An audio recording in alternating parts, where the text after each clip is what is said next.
Hello mga kabibig! Welcome back sa ating bagong YouTube channel. Ito ang pinakamaingay na YouTuber sa balat ng YouTube. Ako si Kabibig, maglebag-lebag na daw with evidence. Ako po, grabe ka naman, Senator Migs Zubiri. Tinawag o magmukha o tinawag na unggoy ang mga senador na hindi susunod sa utos ng Korte Suprema. Or yung mga taong hindi susunod sa utos at desisyon ng Korte Suprema, nakakatawa.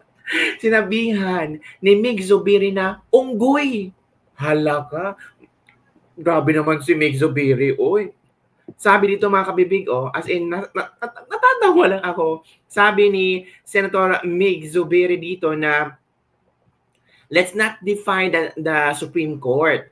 Kung hindi natin susundan itong utos ng Korte Suprema, para tayong mga unggoy sa gubat.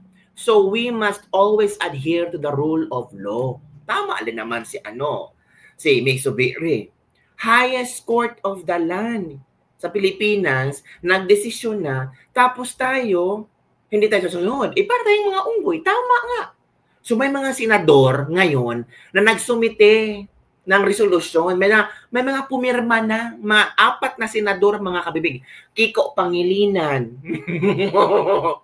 Bam Aquino, Dilawan, Risa Hontiveros, tapos ito si Soto. So, do we consider them as mga unggoy? Kasi hindi nila sinunod ang desisyon ng Korte Suprema. Nakakahiya, no? Mga senador sila, dapat sana mas malawak ang kanilang pag-unawa hinggil sa impeachment ni VP Sara at respeto sa Korte Suprema. Diba? Itong 4 na to, mga lawyer ba sila?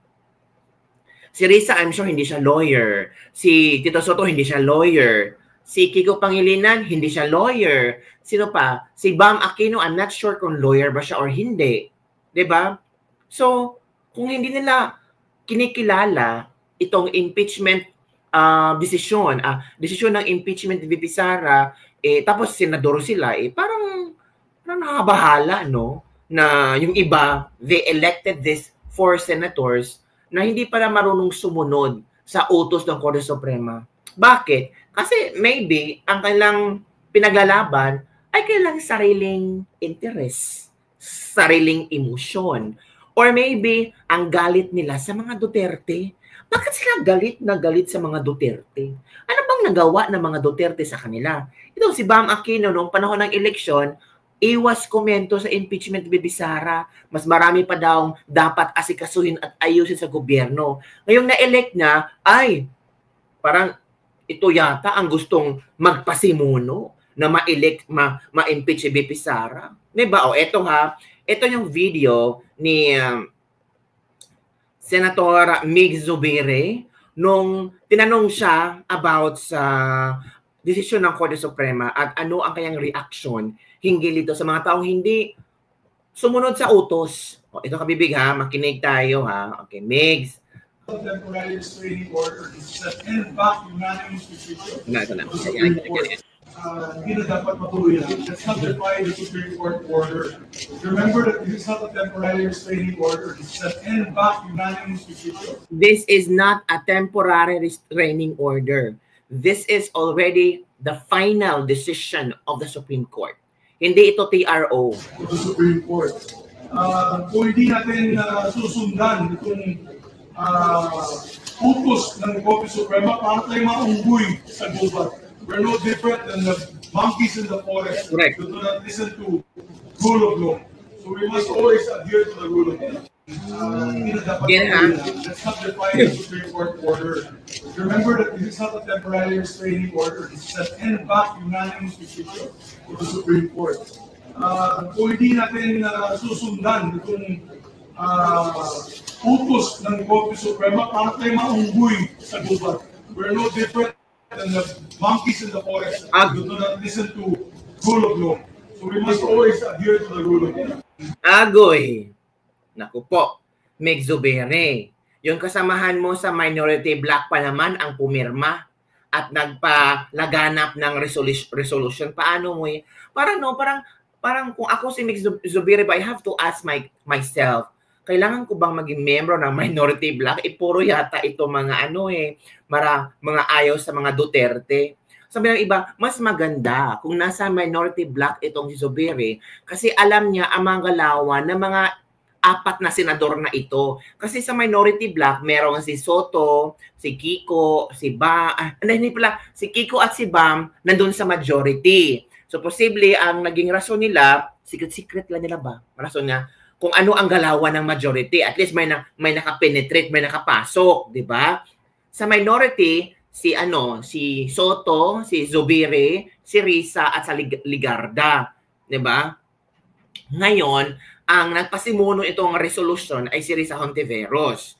So, it means na pumirma si Bam at saka si Kiko Pangilinan. So, yung mga majority ng mga senador, alam na ang galawan ng dalawang to. Kung ako yung senador dyan, ay naku, ingat tayo sa dalawa. Baka nag-join na yan sa majority para mag-espiya sa kung ano ang mga pag-uusapan natin na pwede nilang tawag dito, ikukontra.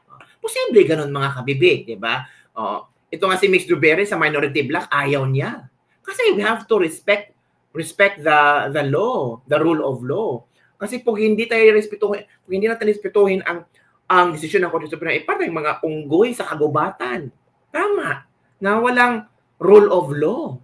Paano yan? Nanindigan din si Senate President Pro Tempore Jinggoy Estrada na hindi siya lalagda sa pinaiikot na draft resolution ni Senator Kiko Pangilinan na hiling na muling repasuhin ng Korte Suprema ang naging hatol nito sa articles of impeachment laban kay VP Sara Duterte. Sa naturang resolusyon, 4 na ang lumagda: Risa Hontiveros, Bam Aquino, Tito Soto at Pangilinan. Paliwanag ni Estrada kasi kahit maganda pa ang pagpapaliwanag nila, mas susunod pa rin aniya ang Korte Suprema. Maliban na lamang kung maghain ng motion for reconsideration ang Kamara at mabaliktad ang desisyon at doon lamang sila tatalima. Ito ang interview ni Jinggoy Estrada, mga kabibig. Hinig tayo ha. Go, Jinggoy. Okay. It is already executory. Alright? So, because ang sabi ng Supreme Court, it is already executory. Alright? So, we have to abide by the ruling of the Supreme Court. Sabi ng Supreme Court, sa desisyon ng Supreme Court, sabi ng Supreme Court, the Senate has no jurisdiction already.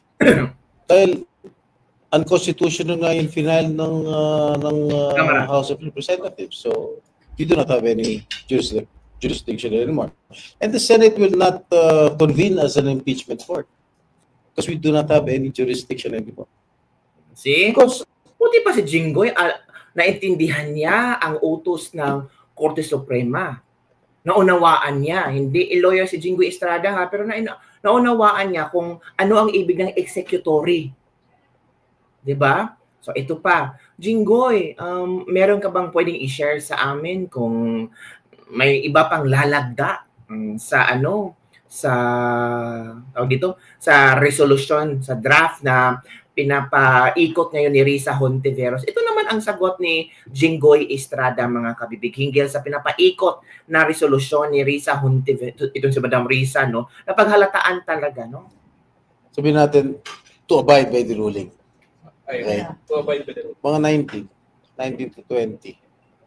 Karamihan ng mga sentimento ng kapwa senador ko is to abide by the ruling of the Supreme Court.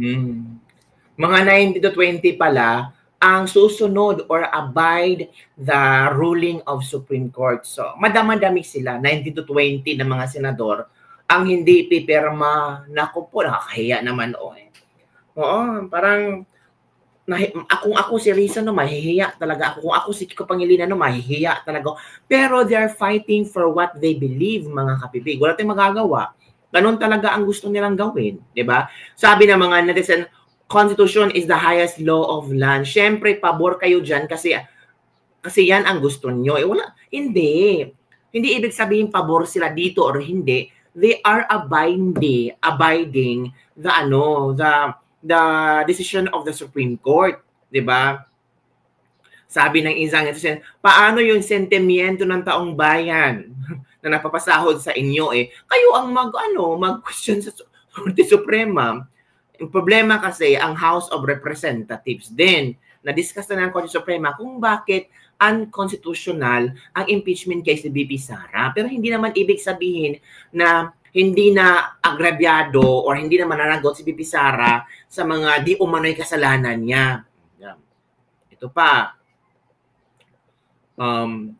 Maganda yan. Tama talaga ang sundin nyo ang Korte Suprema Jinggoy Estrada. Diba?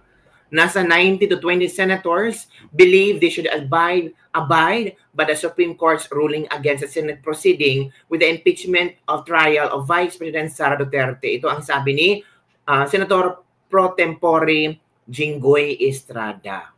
Yun lang kabibig. Kasi unanimous. Dapat kung pwede may mga 5 o unanimous kasi.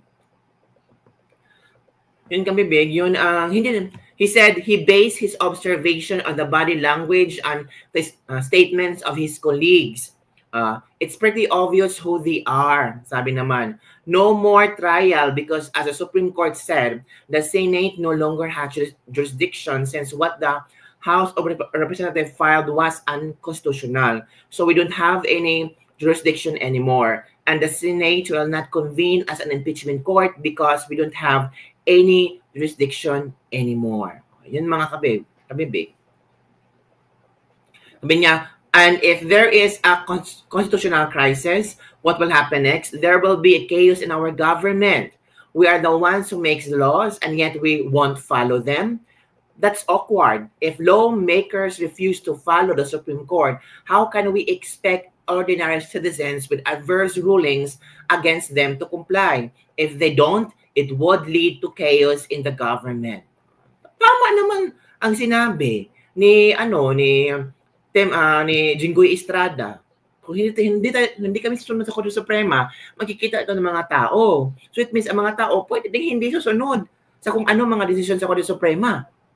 Ito si Risa, Kiko, Bam Aquino, Tito Soto. Ako, para yata maging role model kayo sa mga ayaw susunod sa Korte Suprema.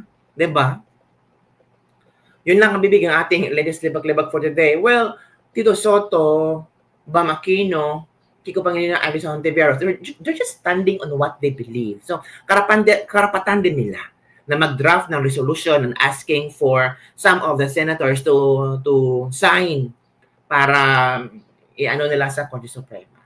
So, yun lang kabibig ang ating Libag-Libag for the day. Don't forget to like, subscribe, and share this video. Do you agree sa statement ni Senator Mix Zubiri na tatawaging unggoy ang mga posibleng mga senador or kongresista or mga tao na hindi susunod sa utos ng Korte Suprema hinggil sa impeachment case ni VP Sara na unconstitutional? Unggoy ba ang tawag natin sa kanila? Comment down below. Don't forget to like, subscribe, and share this video. Bye everyone. See you next time.